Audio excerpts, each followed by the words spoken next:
माँ हो तुम्हारी कोई बावर्ची नहीं, उम्र 65, घुटनों में आर्थोराइड्स। कहाँ वो भाग दौड़ कर सकती थी, फिर भी कामनी रसोई में लगी थी। छुट्टियों में कामनी के बेटे बहू आ रहे थे। कामनी को रसोई में ढेर सारे पकवान बनाने थे। साल में एक बार बेटे बहू छुट्टियों के बहाने ही सही 4-5 दिन साथ में रहने तो आते थे। छोटे बेटे सुयश की पसंद की कसूरी मेथी वाली मठरी, बड़े बेटे यश की पसंद के बेसन के लड्डू। बहुएं भी कामनी के हाथों के पकवान की तारीफ किए बिना नहीं रहती। छोटे पोते को कामनी के हाथ की बेसन की पापड़ी बहुत पसंद है, जिसे बनाने में बहुत मेहनत और घंटों लगते हैं। वहीं पोती को गुलाब जामुन खाने होते थे। 4 दिनों से कामनी एक पाँव पर खड़ी होकर सबके लिए पकवान बना रही थी। कामनी के पति सुमेश जी समझा रहे थे कि इतना काम का भार मत लिया करो, तुम्हारे घुटनों में इतना दर्द रहता है, पूरी जिंदगी तुमने रसोई में निकाल दी, अब तो आराम करो, बहुएं आकर काम कर लेंगी। आप भी आजकल की बहुओं को ये सब बनाना कहाँ आता है। आजकल की बहुएं तो बस खाना बना ले, वो ही बहुत है। कामनी ने हंसकर कहा, ठीक है, बहुओं को बनाना नहीं आता है, पर वो तुम्हारी मदद तो कर सकती हैं। तुम ही अकेले क्यों लगी रही हो, वो सब आ जाएं तब उनके सहयोग से बना लेना। सुमेश जी ने समझाया, पहले तो तुम ठीक रहती थी, पर पिछले कुछ महीनों से तुम्हारे घुटने जवाब देने लगे हैं। आप माँ का प्यार नहीं समझते। अपने बच्चों के लिए वो कितनी भी तबीयत खराब हो, कुछ भी कर जाती है। जब बच्चे उसके हाथ के बने पकवान खाते हैं तो माँ को असीम सुख मिलता है, और साथ में ये घुटने का दर्द भी मिलता है। इतनी देर खड़ी होकर रसोई में काम करोगी तो दर्द ही होगा। तुम्हारे दवाई लेने का वक्त हो गया है। सुमेश जी ने कामनी को पास बिठाया और घुटनों पर हल्के हाथों से मालिश की। 2 दिन बाद दोनों बेटे बहू पोता पोती समेत आ गए। कामनी के घर में रौनक आ गई। हमेशा की तरह बहुएं आईं और थकान आ रही है कहकर कमरे में सोने चली गई। कामनी मन मार कर रह गई। वह 4 दिन से सबकी पसंद के खाने की तैयारी में लगी थी, और बहुएं हैं कि सीधे मुंह बात भी नहीं करती। झाड़ू पोछा बर्तन करने के लिए बाई आती है, पर रसोई कामनी खुद ही बनाती है। 2 लोगों के लिए खाना बनाना जैसे तैसे हो जाता है, पर 8 लोगों के लिए खाना बनाना इस उम्र में भारी पड़ता है। अकेले कामनी ने रात के खाने की तैयारी की। सबकी पसंद की आलू की सब्जी, मिक्स वेज, सलाद, खीर और गर्मा गर्म चपाती बनाकर दी। बहुएं अपने अपने कमरे से आई और तारीफें किए जा रही थी। आज कामनी को ये तारीफें चुभ रही थी। घुटने के दर्द से ज्यादा मन में दर्द हो रहा था। वो थक कर बैठी थी। अभी तो पूरी रसोई समेटनी थी, बची सब्जी खाली करनी थी, दूध फ्रिज में रखना था, गैस और सैलाब साफ करनी थी। वो कुछ कहती इससे पहले दोनों बेटे बहू बोले, अच्छा माँ, हम जाकर दोनों को शहर घुमा लेते हैं। दोनों बच्चे सो रहे हैं, आप देख लेना। पिंकी को रात को दूध चाहिए और सोनू के कपड़े बदल देना, वो ऐसे ही सो गया। कुछ खाए तो खिला देना, उसके लिए मोयन की रोटी बना देना, वो सब्जी तो खाता नहीं है। माँ, आप भी हमारे साथ चलते, पर आपके तो घुटने में दर्द रहता है, आप चल नहीं पाओगे। बिना कोई जवाब सुने चारों चल गए।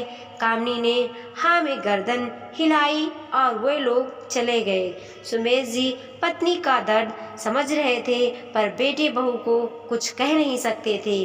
कामनी, तुम मेरी पत्नी हो और मैं तुम्हारा ये हाल नहीं देख सकता हूँ।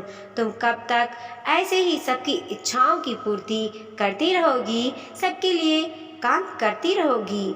रसोई के काम बहुत होते हैं, ख़त्म ही नहीं होते हैं। तुम अकेले ही लगी रहती हो। 3 दिनों से देख रहा हूँ, अकेले ही कॉफ़ी, दूध, नाश्ता, खाना सब तुम ही बना रही हो। बहुओं के सामने मुझसे भी मदद नहीं लेती। ऐसा कब तक चलेगा? तारीफों से घुटने का दर्द नहीं जाएगा? इतने लंबे समय तक रसोई में खड़ी रहती हो, पैर कितना वजन सहन करेगा? हाँ जी, आप ठीक कहते हो। बहुएं रसोई बना नहीं सकती तो क्या हुआ, समेट तो सकती थी, फ्रिज में सामान तो रख सकती थी। दोनों वर्किंग है तो क्या हुआ, अपने घर में भी तो काम करती हैं, पर यहाँ आकर मेहमान बन जाती हैं। इतनी मदद तो मेहमान भी करवा देते हैं। बेटों को लगता है कि माँ हमारे साथ घूम नहीं पाएगी क्योंकि घुटने में दर्द रहता है। बेटे कभी ये नहीं कहते कि इतना दर्द होने के बावजूद मैंने इतने लोगों का खाना बनाया या नहीं। कहा कि माँ आप आराम करो, तुम्हारी बहुएं कर लेंगी। कामनी सुबकते हुए बोली, हाँ कामनी, वो तो गलत ही है, पर तुम्हें एक बात समझा रहा हूँ, अपना ख्याल खुद रखोगी तो दूसरे भी रखेंगे। मैंने कहा था हम वहीं चलते हैं, पर तुम तो मानती ही नहीं हो। ये घर मुख्य घर है, सबको यहीं आना चाहिए। कुछ दिनों के लिए हम वहाँ चलते हैं तो इस बहाने तुमको भी आराम मिल जाएगा और कुछ जीवन में बदलाव आ जाएगा। अगले दिन दोनों बेटों ने मिलकर पिकनिक का कार्यक्रम बनाया। बेटा आकर बोला, माँ कुछ पराठे और आपके हाथों के भरवे बैगन पैक कर देना, साथ में वो मटरी बेसन के लड्डू, बेसन की पापड़ी और गुलाब जामुन भी। पराठे थोड़े ज़्यादा बना देना क्योंकि शाम को देर हो जाएगी आने में। कामनी ने पहले सुना फिर कुछ बोली, सुयस सारा खाना बन जाएगा, पर तुझे पता है कि तेरी माँ के घुटने में दर्द है, तू ऊपर से दोनों बहुओं को भेज दे, हम मिलकर खाना बना लेंगे। अभी तो तुम 9 बजे तक जाओगे, बहुएं भी उठ गई होंगी, मैं भरवा बैगन बना दूंगी, पराठे वो दोनों मिलकर सेक लेंगी। सुयस कुछ नहीं बोला। उसने यश को फोन लगाया। थोड़ी देर बाद बड़ा बेटा आया। माँ आपके घुटनों में दर्द है तो आप आराम करिए, खाना हम बाहर खा लेंगे। अब वो दोनों भी वर्किंग है, दोनों को छुट्टियों से आराम चाहिए। यहाँ आकर भी रसोई में लगा दें तो उनको चैन कहाँ से मिलेगा, हम बाहर ही कुछ खा लेंगे। सुयस ने हाँ में हाँ मिलाई। कामनी फिर बोली, अच्छा है तुम लोग खाना बाहर खा लोगे, पर तुम्हारे पिताजी और मैं क्या खाएंगे? हम दोनों की तुम्हें जरा भी परवाह नहीं है। पत्नी के आराम और चैन की परवाह है, पर माँ के घुटने का दर्द की जरा भी परवाह नहीं। उम्र हो गई है, तुम सबकी पसंद का खाना बनाते बनाते कभी अपने लिए कुछ सोचा नहीं। सर्दी हो या गर्मी, तुम सबकी पसंद के लिए खुद को रसोई में झोंक दिया। आज मेरे दर्द से ज़्यादा तुम्हें अपनी पत्नियों के आराम की चिंता हो रही है। मैं 3 दिन से रसोई में अकेली लगी हूँ, खाना बनाना तो दूर, तुम्हारी पत्नियाँ मदद कराने भी नहीं आती हैं। क्या मैंने तुम्हें यही संस्कार दिए हैं?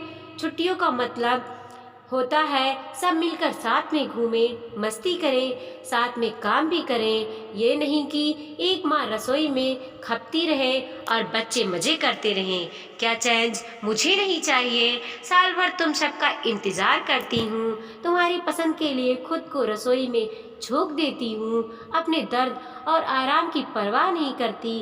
पोते पोते आए हैं पर इनके साथ खेली नहीं, तसल्ली से बातें नहीं की, बस रसोई में ही अकेली लगी रहती हूँ। मुझे खाने बनाने और खिलाने दोनों का शौक है, लेकिन अब मैं थक गई हूँ। सुमेश जी आप ठीक कहते हैं, मैं अपनी परवाह करती तो ये लोग भी करते। मैंने कभी ना कहना सीखा ही नहीं, सबकी इच्छाओं और खुशियों के लिए लगी रही, सबको खुश करने के चक्कर में अपने मन को, अपनी इच्छाओं को मारती रही। तुम दोनों ने एक बार भी नहीं कहा कि माँ पिताजी आप भी घूमने चलिए, हमारे साथ पिकनिक पर चलिए। माँ का फर्ज बस यही होता है कि वो बच्चों की पसंद का खाना बनाती रहे और उसी में खुश रहे। बच्चों का कोई फर्ज नहीं होता। कभी तुम दोनों यह भी नहीं कहते कि आप दोनों कुछ दिनों के लिए हमारे घर आ जाइए। माँ, आपको भी आराम और चैन मिल जाएगा। माँ हूँ तुम्हारी, कोई बावर्ची नहीं जो चौबीसों घंटा रसोई में ही लगी रहूं। तुम लोग तो मेहमान बनकर आते हो और आर्डर देते हो, अपना घर समझकर कभी रसोई में नहीं आते। सालों से कर रही हूँ, मायके में किया, ससुराल में सास ससुर ननद देवर के लिए किया, सभी रिश्तेदारों के लिए किया, अपने बच्चों के लिए किया, बच्चे के बच्चों के लिए किया। अब नहीं होता, शरीर जवाब देने लगा है, ढलने लगा है। मेरा भी मन करता है मैं भी तुम सबके साथ घूमूं, कुछ पल सुकून के बिताऊं। माँ की भी उम्र हो गई है, मैं भी अब थक जाती हूँ, मुझे भी आराम चाहिए। उस दिन पिंकी के लिए सब्जी में थोड़ी मिर्च तेज हो गई तो बहू का मूड खराब हो गया। अपने बच्चों के खाने के लिए भी बहू रसोई में नहीं आ सकती। सोनू के लिए दूध ज़्यादा गर्म हो गया, उसका मुंह जल गया तो उसका जिम्मेदार भी मुझे ठहराया गया। बहू क्या देख नहीं सकती थी कि दूध का तापमान कितना है। बहुएं कुछ ना करें पर अपने बच्चों के खाने पीने का तो ख्याल खुद ही रख सकती हैं। मैं ये नहीं कहती कि वो मुझे परोसी हुई थाली दें, पर रसोई में आकर छोटे बड़े कामों में मदद तो कर सकती हैं। ये घर है, होटल नहीं जो यहाँ तुम बूढ़े माँ बाप के सर पर आराम फरमाने आते हो। मैं माँ हूँ तुम्हारी, कोई बावर्ची नहीं। कहते कहते कामनी हाफ गई। दोनों बेटे बहुओं की गर्दन शर्म से झुक गई। सुमेश जी रसोई से पानी का ग्लास लाए और कामनी को पिलाया। कामनी की हालत देखकर दोनों बेटे को अपनी गलती का एहसास हुआ।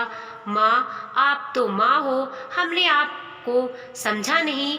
हम भूल गए कि माँ को भी थकान होती है, वो कब तक करेंगी। हम हमारे व्यवहार पर शर्मिंदा हैं, आप हमें माफ़ कर दीजिए। हम सब मिलकर पिकनिक पर चलेंगे। आप ज़्यादा चल नहीं सकती तो क्या, समुद्र किनारे बैठकर हम सब बच्चों को हंसते खेलते तो देख सकती हैं। अब से आप हमारे घर बारी बारी से छुट्टियों में आइएगा, आपको भी चैन मिल जाएगा और रसोई से समस्त जिम्मेदारियों से छुट्टी भी। कामनी ने पहले मना किया, फिर माँ का दिल है पिघल ही गया। वो और सुमेश जी भी बच्चों के साथ पिकनिक मनाने चल दिए। दोस्तों, ऐसा अक्सर होता है, हम माँ से अपनी फरमाइशें पूरी करवाते हैं पर ये भूल जाते हैं कि एक उम्र के बाद माँ भी थक जाती हैं। सालों से रसोई घर संभालते संभालते उन्हें भी कोफ्ता होने लगती है। चेंज हर इंसान को चाहिए, अपने लिए आपको खुद बोलना होता है। कभी कभी अपने बच्चों को भी ये एहसास करवाना होता है कि हम भी खास हैं, हमारी भी कुछ ख्वाहिशें होती हैं। सालों की एक जैसी दिनचर्या से हमें भी कुछ दिनों के लिए मुक्ति चाहिए। वीडियो पसंद आया हो तो लाइक कीजिए, कमेंट कीजिए और अपने दोस्तों के साथ ज़रूर शेयर कीजिए। चैनल पे नए हैं तो प्लीज़ सब्सक्राइब कीजिए।